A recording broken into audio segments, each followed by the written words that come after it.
Feel like they're ready for practice. Obviously, we're a long ways away from being in game shape, but as strength and conditioning coaches, our job first and foremost is prepare these guys to practice at the level at which Coach Morris practices at. That practice in turn with additional conditioning here and there will get them ready for the game. So I feel good about them being in practice shape, but we still have a ways to go before they're in game shape. Did you enter the summer with certain objectives? I mean, kind of like the game plan for what you wanted to do. Can you talk about that? Well, it's not really my objectives. We do a great job as a staff, of sitting down with not only Coach Morris, but Coach Chavis and Coach Craddock. They do a post-spring evaluation. That's really our blueprint of what we're trying to accomplish over the summer. We sat down with each side of the ball and went through each player individually and what their individual goals would be for the upcoming season. We talk about beginning with the end in mind. So we wanted to know where we were at that time, where we wanted these guys to be by fall camp, and then we reverse engineered our way, to get there best we can. What are some of the players that have stuck out in the off-season workouts? As far as? Progressing from where they were in spring till now? I mean, you can go down the list at each position and, highlight guys, changes, whether it be gaining weight, losing weight, transforming fat into muscle, but I guess I would have to say the biggest gainers throughout this offseason process would have to be, first of all, Dalton Wagner. When we met him in January, he was 275 pounds. He's walking around today at 302. It's feeling good, looking good, and he's got more confidence than anybody in this room. Jonathan Nance was a guy we met in January, weighed in at 166. Now he's at 190 pounds, and he's faster than ever. He's throughout gaining. We never want to put weight on the player if it's going to make him lose a step. The weight that they gain is going to be more force that they apply to the ground that's going to make them a lot faster, a lot more explosive, and able to make big plays come Saturday this fall. And then another guy I have to highlight that was a big gainer was Trumain Carroll. He weighed in at 187 in January. Now he's walking around at 201. He's another guy that gained a lot of weight, put on a lot of muscle, and he's moving around a lot better than he did back in January. As far as the biggest losers throughout the process, obviously, two guys to really highlight. First of all, Johnny Gibson Jr. He's a guy that weighed in January at 345. He weighed as much as 348 at times. He's walking around today at 319, and he's looking lean and mean, and he's able to move a lot better, able to bend, and able to his conditioning level has raised tremendously from when we saw him in January. And another guy is Jalen Merrick. He started weighing in at 345 also, and now he's walking around today at 316. So a guy that's lost 29 pounds and moving a lot better, feeling a lot better, and those guys are able to sustain, adequate conditioning to run Coach Morris' style of offense, which is, I guess, my job. So.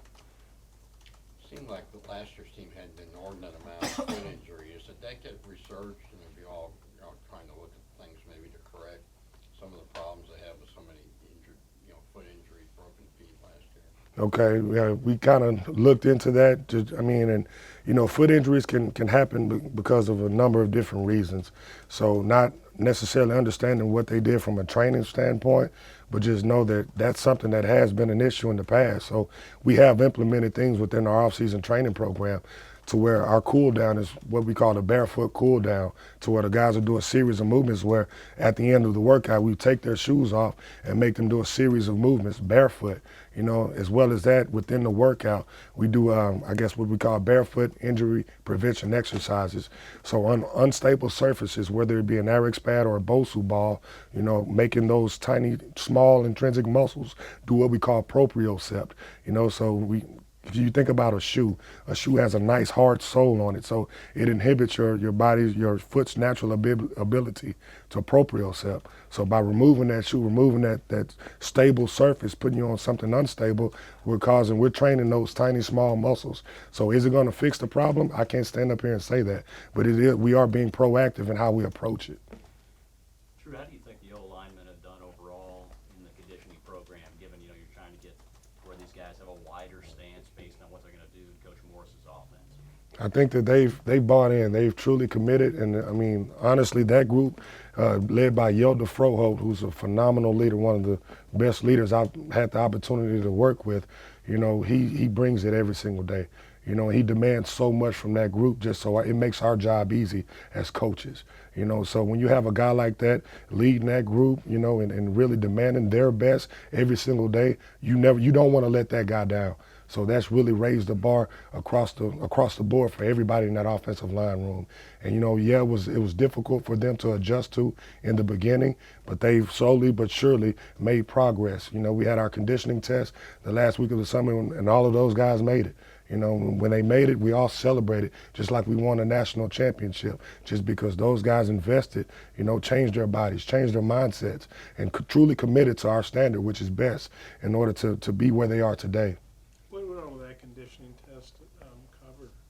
Like, was it a mile run or sprints, or what was it? It was what we call a 300-yard shuttle. It was three 300-yard shuttles back to back to back, and I mean, for someone who's never run one, it's extremely difficult. And even for a 300-pounder, it's still extremely difficult.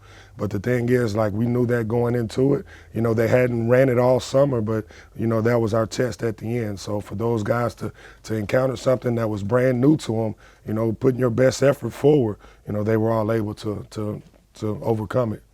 So. Have either of the quarterbacks taken ownership of the team, stepped up their leadership this offseason?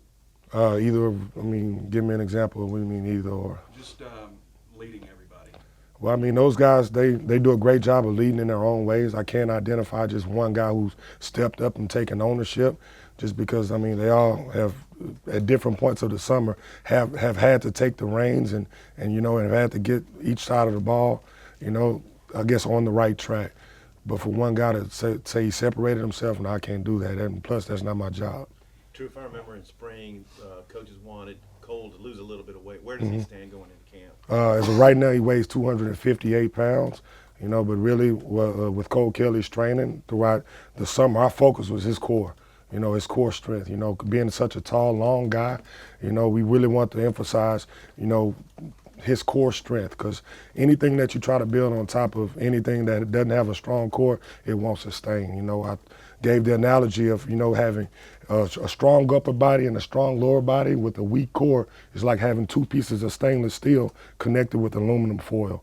So you want to be your strongest in the middle, and so that's really been our biggest focus with Cole, and not just really just addressing his weight and being the weight police and saying, hey, I need you to weigh this much today. Because if you train at the standard which is best every single day, and you bring it every day, then the weight will take care of itself. Michael Petway's kind of a physically impressive guy. Mm-hmm. Has he stood out to you a little bit, work out?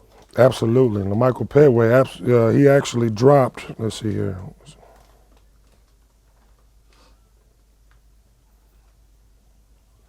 Petway, he actually went from 224 to 219. His body fat, however, went from 11.3% down to 7%. So a guy that really transformed his body, and already a good-looking guy to start off with. So the training that they did here before, I'm not here to stand up and say that we built any of these players.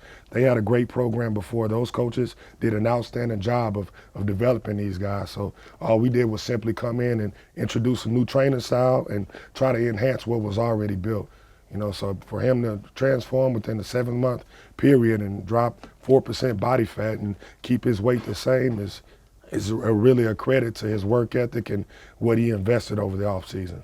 What was the focus and transformation from the running backs? Okay, give me an example. Well, just like Deadwater drop weights, Mm-hmm. just how you guys handled those guys in training. With Dev, our focus really wasn't for him to drop weight. Our focus was really for him to transform. And he's another guy that saw big gains, going from 15.5% body fat down to 11%. That's another outstanding job and a really a tribute to his work ethic. But he is a guy that stepped up and, and became more of a leader by example throughout this process. And he's an extra guy, staying after extra to do extra core work, extra footwork drills, extra whatever it is to be able to, when he takes the field this fall, that you're going to see the best version of Devois Whaley. He's now at 209, so about 6 pounds difference from what he was in January, but he moves completely different from what he did in January also. How's Jared Cornelius responded from his injury? Mm-hmm. Rehab and everything? He's coming along very well. I'm very impressed with Jared Cornelius because of the simple fact we weren't able to train him when we first got arrived on campus because, I mean, he was still within the rehab protocols with athletic trainers. So we went through spring ball and were able to train him once spring ball ended, you know, because that's when he fully got released. So you're talking about a guy who's made his gains essentially from May up until today. But he's a guy that, you know, coming off of the Achilles surgery, now he's cleaning 300 pounds, you know, now he's squatting close to 400 pounds, you know, so, and he's moving very well. And his vertical jump went up, I want to say about 3 or 4 inches, I want to say. Is he cleared full go then for full contact? That's an athletic trainer question, but if you ask me what he looks like within training, man, he looks really good to me, so. On the same track, Coylin Jackson, can you update us on how he's coming along? He's another guy that we didn't get a chance to work with during the winter conditioning program. So we really got him post spring ball, and you know he's made some gains also. You know, and really getting him to just, you know, I guess trust the stability and everything. You know, that's one, I guess, hurdle. Obviously he has to overcome, but I mean he's trained every day at a high level.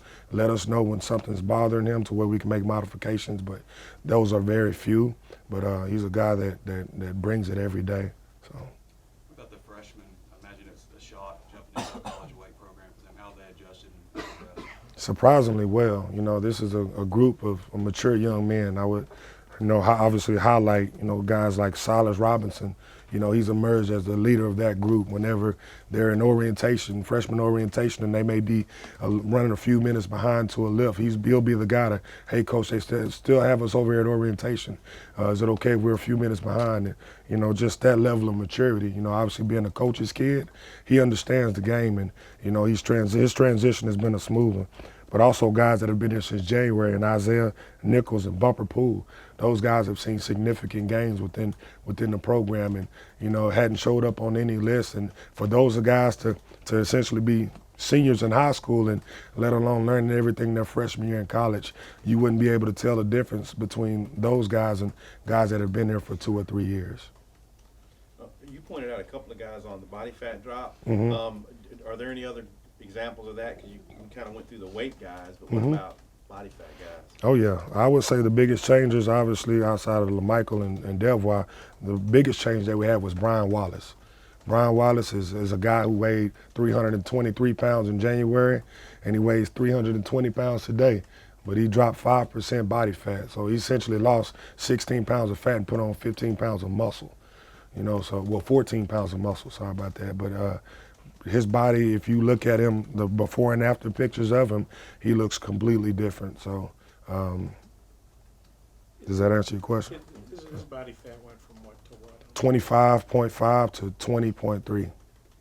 I don't know, it's like you got a lot of numbers there in front of you. Could you just go over some of the offensive linemen, like weight drop or weight gain and body fat? Well, a lot of those guys are essentially close to where they were. You know, obviously, you know, Kirby Adcock put on a few pounds. He dropped down to 260 in April. You know, he came off a sickness or whatever, and so we got him back up to 280 pounds. You know, with Todd Clary, he's now up to 288.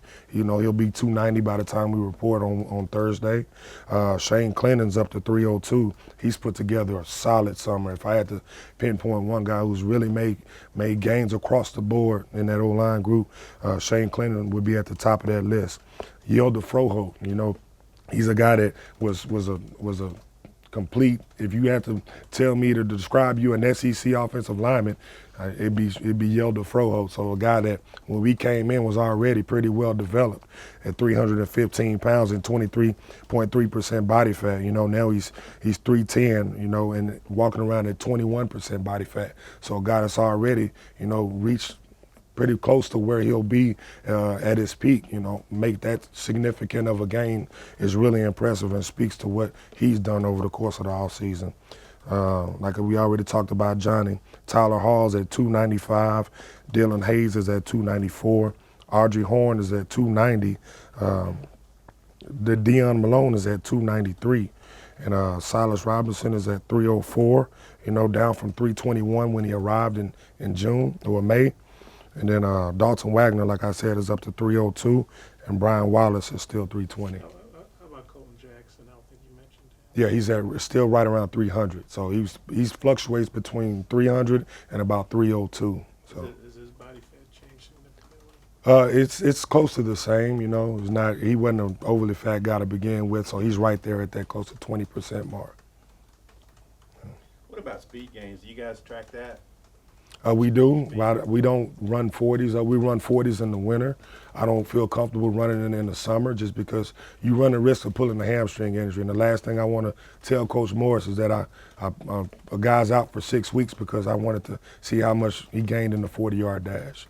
But we do measure speed. Obviously, we have the Catapult GPS system, you know, so we track our speed in miles per hour. You know, it's not it eliminates the error of human error with the hand time and the stopwatch because we have a satellite up in space that tells us how fast you're running. Who are the fastest guys in the winter? I don't know if I can give out that information. It might help other teams game plan for us. Okay. Can you say what you don't have to name, but like what was the top end speed? We got some guys that can move right around 22 miles an hour, which is very impressive considering that you do that when you're in full pads. So. Any more questions for True? I know one thing, the coaches after the spring game talked about, the guys weren't playing as fast a pace as they wanted them to. Mhm. Do you feel good that these guys are ready to play at the pace the coaches want? Well, I think that all comes down to, you know, how much they're able to grasp of the scheme and of the I guess the offense. And, you know, like, I don't know, so are they physically prepared to run the offense that Coach Morris and Coach Craddock implements? Absolutely. But how fast they grasp that and how quickly they can line up and get it done is another thing. So. If you were grading the summer based on goals and expectations and what was met, what kind of grade would you give the summer? I'll give it multiple grades just because from an effort standpoint, I'll give it an A. You know, just because the guys, they didn't hold back. You know, we went through those hurdles and obstacles during winter conditioning where they were learning how to work. You know, so for them to take that, and what I boil it down to and what I rank it as, okay, say in the winter, they were in what's called survival mode. Our goal was to, you know, make it through this workout to be able to make it to the next one.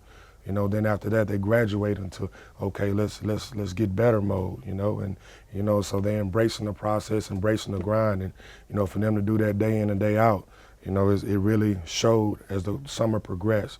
Whereas we would have one good day and one not so good day, you know, then it eventually became we put a couple of good days together, then we put a solid week together, and after that we finished the summer putting a couple of solid great weeks in a row together, and that's why I give it an A.